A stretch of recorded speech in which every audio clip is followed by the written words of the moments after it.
Michael Schumacher is arguably the greatest Formula One driver of all time, and since his tragic skiing accident in 2013, fans have been wishing him the best for his recovery. His family are famously private about his condition, but what made his wife tear up in emotional scenes recently? And how did a family friend smuggle pictures of Michael out of his private mansion? Stay tuned for all of that and more. First up, Schumi. You don't have to look far to feel Michael Schumacher's influence still around in Formula One. His son Mick is currently driving for Haas, and many of his former team are leading the sport. But it's not just in the sporting world that Schumacher is respected. That's why he was awarded the State Prize of North Rhine-Westphalia recently because of his charitable work and his achievements throughout his career. Michael is still paralyzed after a life-threatening skiing accident in 2013 and so wasn't able to accept the award. That's why his wife Karina and daughter Gina Maria were there to accept it on his behalf. But after the ceremony, when the crowd gave a standing ovation, it was too much for Karina. She broke down in tears and thanked everyone for their support. In the Netflix documentary Schumacher that was released last year, Karina gave some exclusive updates on Michael and how their life is together now. She said, "Michael is here, different, but he's here, and that gives us strength." The documentary puts together archive footage and interviews to tell the story of the legend's rise from go-karting to winning a record 7 world championships with Benetton and Ferrari. In the film, Sebastian Vettel talks about how Michael was his idol as a child and one of his biggest motivations to win races. That was the big reason why Vettel joined Ferrari in 2015.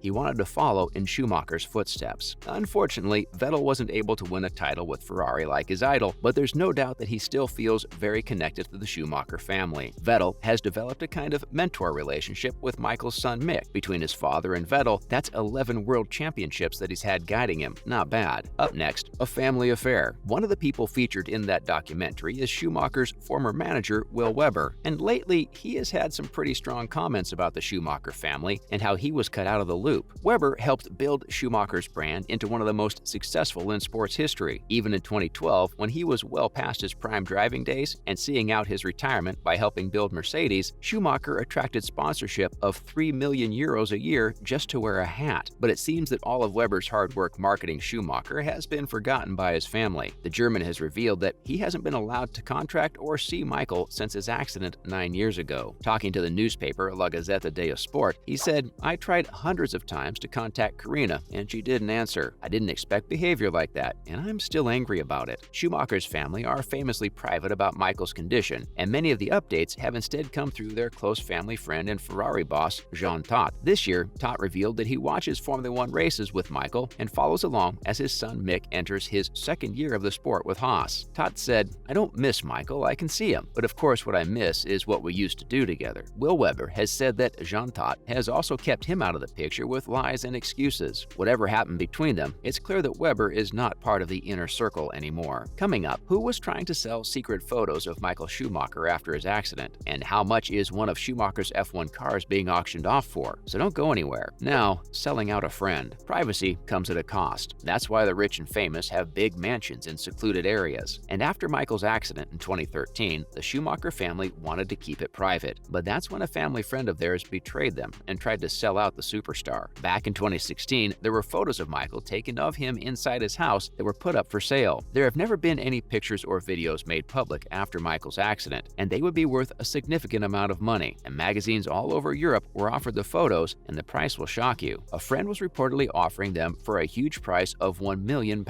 This was confirmed by German prosecutors who said that an unknown person had shopped the photos around different outlets. These photos were smuggled out of Michael's personal residence in Geneva, one of the homes that the family have apparently spent more than $30 million on round-of-the-clock care for the former superstar. And the photos weren't the only ones that have sparked outrage from the Schumacher family. In 2019, Mick Schumacher hit out at those who were circulating fake pictures of his father with 2 children from years ago. He said, "To clarify, these pictures here do not show me, neither do they show Gina. I can only appeal to all media to remove them from their archives." It looks like Mick has inherited his father's protective instinct for his family's privacy. And now, stacking up. Any comparison to Michael Schumacher is a massive compliment, and recently, Lando Norris has said that there's only one driver that he thinks is anywhere near Schumacher. During the French Grand Prix, Norris said, "You always hear the stories of when there was Ayrton Senna or Michael Schumacher, and in this period, it's been Lewis." Lando has reflected on how lucky he feels to be sharing the track with Hamilton, and is sure that in the future, he will look back at being part of history. Hamilton was one of the first top drivers to give Norris a lot of praise when he broke through to Formula One in 2019. There have have been comparisons made between the two drivers as well. They are both British, were given seats at McLaren at a young age, and Lando is on his way to becoming a big part of Formula One. He has earned the respect of his boss and McLaren CEO Zak Brown, who said, "I always thought he's a world champion in the making. He's as fast as anyone, and he rarely makes mistakes." That's a trait that Hamilton and Michael Schumacher share. They were both clinical when it really mattered, and were drivers that their teams could rely on. While Hamilton made his legacy with Mercedes, Schumacher did it with Ferrari. Schumacher was a big reason for Ferrari's resurgence in 2000, and since he left the team, they have only won one championship. The glory days definitely seem to be behind them, but if Schumacher is watching this season from his hospital bed, he will be rooting for Charles Leclerc to break the championship drought. And now, a piece of history. If you are a Schumacher fan and have a spare $8 million lying around, then we've got the perfect thing for you. His 1998 Ferrari F300 is up for sale, and it's definitely a rare collector's item. The particular model raced in Formula One only 4 times and has a 100% win record, the only car to do so. That season was Schumacher's 3rd year with Ferrari, and following the 1997 season where he was disqualified for his final race maneuver on Jacques Villeneuve, where he crashed into him. In 1998, Schumacher became a strong contender against McLaren's Mika Hakkinen halfway through the season, but failed to do enough to beat the Finn. Despite coming runner-up, the Ferrari F300's connection to Schumacher has made it one of the most valuable privately held F1 cars in the world. The anonymous buyer who bought it in 1999 has kept it in perfect condition, and it has never been viewed by the public. And in case you wonder about the specs, the car is a 3-liter V10 and 800 brake horsepower. Earlier this year, Fernando Alonso's 2004 Renault R24 was sold for a much more reasonable price. Alonso only drove it in 3 races in the 2004 season, but it was the year before his 2005 and 2006 World Championships. The auction house was expecting to fetch around 500,000 euros for the car, but in the end, it sold for just over 250,000. It's still a big amount of money, but the difference between that and Schumacher's Ferrari just shows how valuable Michael's name still is. Do you think that Michael Schumacher is the best driver in F1 history, or do you prefer someone else? Let us know in the comments below. Thanks for watching, and we'll see you in the next one.